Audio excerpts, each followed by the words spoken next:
I was talking to one of the women who was one of the first 6 women selected to be an astronaut.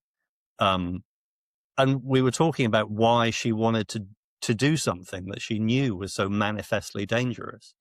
And she just said, you've just really I really wanted to do it. I really wanted to go into space.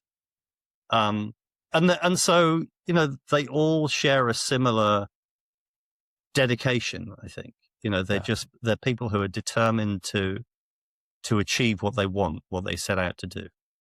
You talked about the fact that this was, if you look at the 7 crew members, I mean, it really, it's still like, it really looks like America. It very, it's not just 7 white men.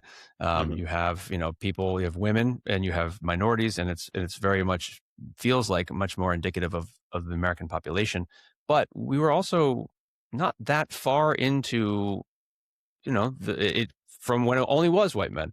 Can you talk a little, and you go over it in the book, the struggles that McNair and African Americans went through, and then women, how they had NASA kind of did this PR push of like, oh, we're having women potential candidates, but then they found out, and they're not really, they're just doing it, they're not really interested. Good luck. Can you talk about that process of how we went from just white men, the Maverick crew, to a more diverse crew? Yeah, I mean, the sort of the short version is just that NASA always said from the very beginning of manned spaceflight that becoming an astronaut was open to anybody.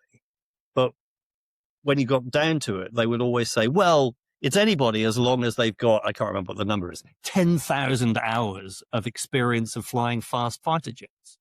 Well, now it just so happens that, the number of women who qualified to fly 10,000 hours in the cockpit of a fast fighter jet was, in 1965, 0. So, well, unfortunately, our assessment criteria our selection criteria mean that the women are not actually, eligible to do this. And the same thing went for African American candidates. The number of Black fighter pilots who qualified to reach whatever the threshold was you could count on the fingers of one hand. So they sort of got round the fact that they were excluding all of these areas of the American population by, having these selection criteria that just implicitly meant that people couldn't apply because they wouldn't qualify. But of course, it was also because there was structural racism and sexism at work. And so it wasn't until the mid-1970s when federal regulations meant that they actually had to open up applications to everybody that things began to change. And they changed their qualification criteria in order to make it possible for people who are not fighter pilots, people who are not just men, to apply. And when you look at the resumes and the lives of certainly Resnick, McNair, Onizuka, I mean, these are incredibly talented, brilliant, accomplished people who the notion that they wouldn't be allowed for other reasons is now, of course, seems so silly. It feels like, and I know this is still the 80s and it was, not where we are today, but it feels like, did you get the sense that we had at least within NASA, within the astronaut crew, that there was less of what was overt in the 60s and 70s, was just like, you don't belong here. Why are you shouldn't be here. There was more of a, okay, we're expanding, we're opening up, and nobody is not supposed to be here. In some places, but there's certainly, a lot of evidence to suggest that, there were older members of the astronaut corps who were certainly not on board with this idea, who felt that, women had no place in the astronaut training program. And, I tell stories in the book about how, astronaut candidates found out very quickly that within the walls of the Johnson Space Center in Houston, it may have been more equable environment, but outside it was still Texas, and people encountered extraordinary racism, and the stories that that some of the women involved, not just in the astronaut program, but also on the technical side in, people who worked in mission control, told about being a woman in, aeronautical engineering in the early 70s. It was the same thing. They encountered, extraordinary sexism and had to struggle very hard against the structural barriers that were there preventing them from getting any further. The book is very filled with a lot of the technical aspects of space flight and the various programs and things like that. When you were writing it to a minimum, Tim. I know, but it's like even the as idea is there's enough to okay, well, that was going to be my question. Story, yeah, but I really didn't want to make it a technical book, but maybe I failed. No.